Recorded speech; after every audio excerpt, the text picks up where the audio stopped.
Hey guys, welcome to Bridie Bakes. Today I'm going to be sharing my American buttercream recipe with you, which I get asked for all the time, so you guys are gonna love it. It's a really easy buttercream. I use it for most of my cakes and cupcakes, and it's really stable as well, which means it's gonna hold up quite nicely for you. To whip this up, I am using my stand mixer and I have my creaming beater attachment on, which has these silicone blades on it that are gonna scrape down the bowl nicely for you.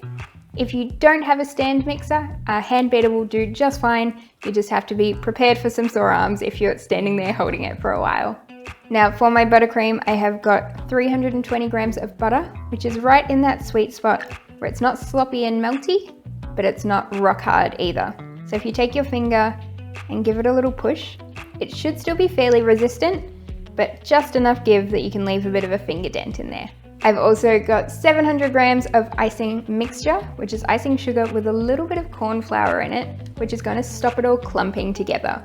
Now, if you are using pure icing sugar, so no corn flour, that does tend to get a little bit lumpier. So if you notice some lumps in there, just give it a bit of a sift before you use it. I've also got a couple of tablespoons of milk here, which I've actually popped in the microwave for a little bit, just so that we're not adding cold milk into our buttercream. So that could cause it to split a little bit.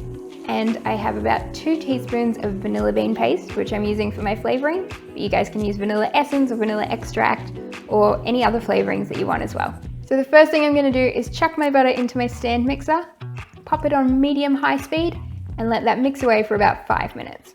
I'll stop it about halfway through to scrape down the beaters in the bowl so that I can make sure that everything gets nice and incorporated.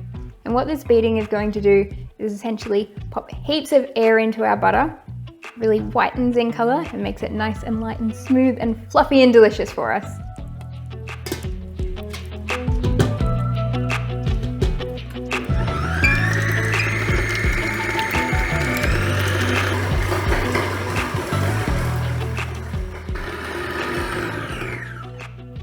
That's been on for about 2 minutes now. I'm just gonna give it a quick stop and scrape down so that I can make sure we get all those bits of butter nicely incorporated.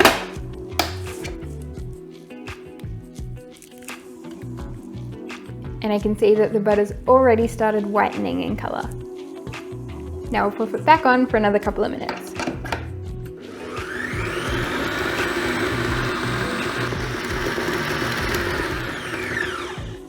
Now that my butter is all creamed and lovely, I'm gonna pop in my icing mixture. Super important to have it on a really low speed when you add it in, otherwise it'll all puff back up in your face. I tend to add about half of my icing mixture first and let that mix in before I add my other half, and then give it a couple of minutes to all incorporate at the end before I add my last couple of ingredients.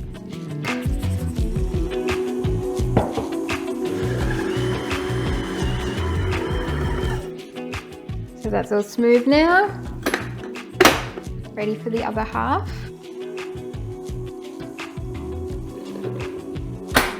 And don't forget, super slow speed.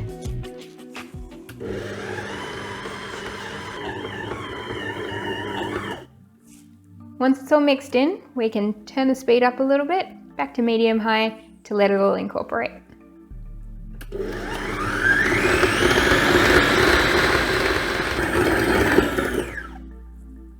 Everything is now nicely mixed in, so that's pretty much the base of our buttercream done. And now all we need to do is adjust the flavor and the consistency. So I'll pop my vanilla bean in first and make sure that I get every last drop, because this stuff is like black gooey gold.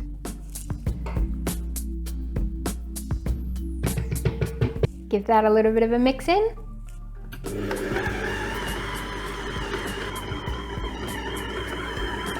Now I'm gonna drizzle in my milk with my mixer on super slow again, and just keep adding little bits until I get the right consistency. Now you might find that in summer versus winter, your buttercream might already be firmer or softer. So the warmer weather is gonna warm up the butter a little bit, so you won't need as much milk. It's a good idea to use your spatula and give it a bit of a mix by hand, and that'll help you get a feel for the consistency. So I'll pop my mixer on slow and start adding in my milk.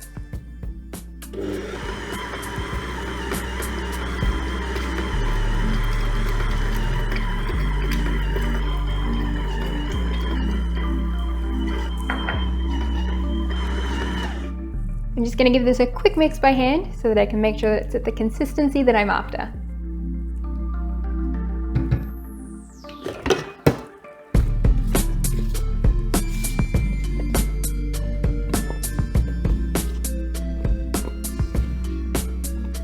This also gives me a chance to scrape down the beater in the bowl and make sure that everything's mixed in. So I'm really happy with my consistency and my buttercream is very nearly ready, but my last little tip is to chuck it back in the mixer on the very lowest speed again and give it another minute or so, or use your spatula and give it a bit of a mix by hand, and that's going to knock out any of the bigger air bubbles that have formed and give it a lovely smooth silky texture.